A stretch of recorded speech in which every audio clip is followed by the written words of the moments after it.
By the time April 12, 2026 came around, the world already knew that Ashley Jenae had passed away in Tanzania under circumstances that immediately raised serious questions.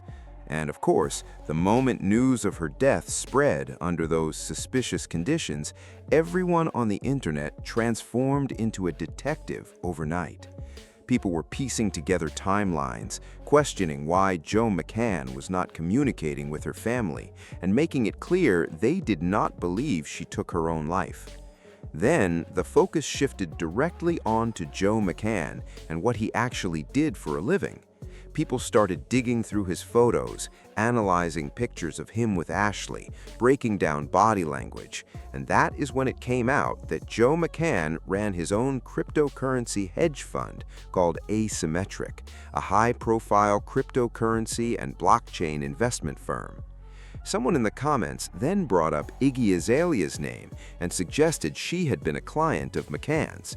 Iggy saw the comment and came into the section herself to correct it, stating that she had never been his client and that he had never managed any of her investments. She clarified that she had worked with him briefly as an advisor on the board of a separate company unrelated to Asymmetric, and that once his questionable business practices came to light, everyone she knew cut ties with him completely by 2024. Now that is worth pausing on, because Asymmetric was actually performing very well through 2024, before taking a significant hit in 2025. But regardless, Iggy was clearly distancing herself as fast as possible, saying she was hearing about all of this just like everyone else, and wishing Ashley peace. But the internet never forgets, and it did not take long before receipts started surfacing showing that Iggy Azalea and Joe McCann had a much more connected relationship than she was letting on publicly. And it was not just the two of them either.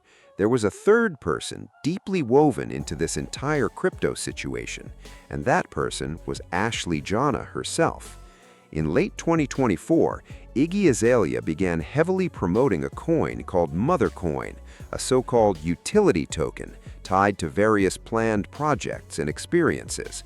And when you go back and look at who was sharing and amplifying those posts, Ashley Jenae's name comes up directly. She was out there promoting Iggy's Mothercoin to her own audience. But then it goes even further than that. Ashley Jenae was not just promoting for Iggy, she was also out there pushing Joe McCann's own crypto projects, including a cryptocurrency called Hio, appearing in promotional content for it and helping push it to her followers. So Ashley Jenae was embedded in this entire ecosystem, whether she fully understood what she was involved in or not. And now, Iggy Azalea has been hit with a class action lawsuit over Mothercoin. So what exactly is a utility coin, and why does it matter here? A utility coin is essentially a digital membership pass. It gives holders access to specific products, events, or services within a particular ecosystem. In Iggy's case, Mothercoin was supposed to grant access to things like a Motherland casino and exclusive merchandise. The problem is that Iggy made a series of very specific promises and value predictions tied to the token that never materialized. Her fans and supporters bought in based on those promises, and what ended up happening was exactly what critics of these celebrity coin projects always warn about. Thing that happens with these celebrity meme tokens or coins, meme coins or influencer-led meme coins, the people who profit are typically, not in all cases, but typically the influencer and their closest friends who buy early, and then once the fan base buys in, the celebrity, like Azalea, and friends sell at the top and profit off of mislead. So a massive number of people bought into the coin based on those promises.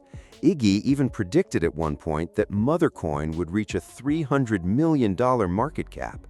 She also promised that the coin could be used to purchase phones and pay for monthly phone plans through a partner company, something that never came close to happening. Ultimately, the coin collapsed from an all-time high and left a lot of people holding worthless tokens. Here is how these meme coin and utility coin schemes typically work in practice. A small inner circle, sometimes just a handful of close friends and insiders, will own somewhere between 95 and 96% of the total coin supply before it ever goes public. The influencer promotes it to their audience, the inner circle sells into the demand and cashes out, the influencer makes their money, and everyone else who bought in based on the hype is left with nothing. Someone like Joe McCann, who genuinely understood the mechanics of cryptocurrency at a high level, would have known exactly how to position himself in a deal structured like this, and would have stood to profit significantly if he were involved on the inside. Which may very well explain part of the reason Ashley Jenae was out there promoting these projects when she was. But it is important to note that all of this remains alleged at this stage. What comes next, though, takes this entire situation even further. I feel like a fool. I can't believe I just handed over all that money. I didn't know anything about Coinbase or any of this. Well, I learned the hard way. She just lost her entire life savings in a crypto fraud scheme. After a few months, $300,000 down the tube. She had to move out of her home, and now she is living in a single room with a roommate in this facility. There are real victims behind these meme coin schemes, and a lot of them lost serious money because they trusted the people promoting these products. And when you look at Ashley Jenae, a young woman who was out here publicly pushing these coins to her own audience, the people connected to her circle, including Iggy Azalea and Joe McCann, caused genuine financial devastation for regular people. People lost homes, people lost their pension savings, and at the end of the day, a lot of this was operating like a straight-up scam, regardless of how it was packaged and presented. That is how the soft life was being funded. That is how the trips were happening and how everything looked so polished and put together on the outside. Because the crypto world, and I hate to say this plainly, is filled with some of the shadiest operators you will ever come across. It is essentially the new crack era, just operating in a digital and semi-legal gray zone where money disappears into wallets and nobody is held accountable for where it went. And watching Iggy Azalea throw Joe McCann under the bus while distancing herself is almost laughable because she was doing the same thing, promoting coins, making promises, taking people's money, and then pointing fingers when it all fell apart. You can run these kinds of operations for a while, but eventually it catches up with you.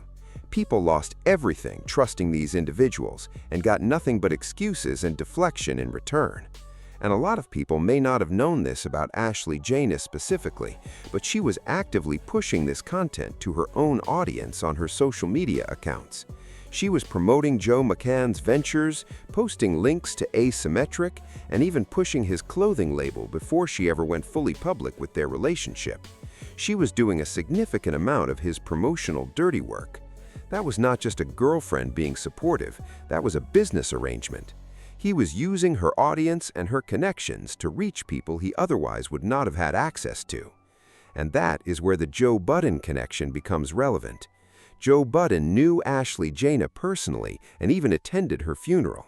The value she brought to Joe McCann extended far beyond just her social media following. She had relationships with rappers, influencers, and industry figures in Miami who had real money and real networks. McCann needed those connections to sustain the lifestyle and grow his investor base. Through Ashley, he could potentially get in front of people like Joe Budden and others in those circles who could funnel money into Asymmetric. People who are running these kinds of financial schemes tend to cluster together because they need each other's networks to keep it going. Whether Ashley Jenae fully understood the scope of what she was participating in or not, she was embedded in it, and the people who trusted that circle paid the price for it. So what do you think about all of this? Drop your thoughts in the comments below.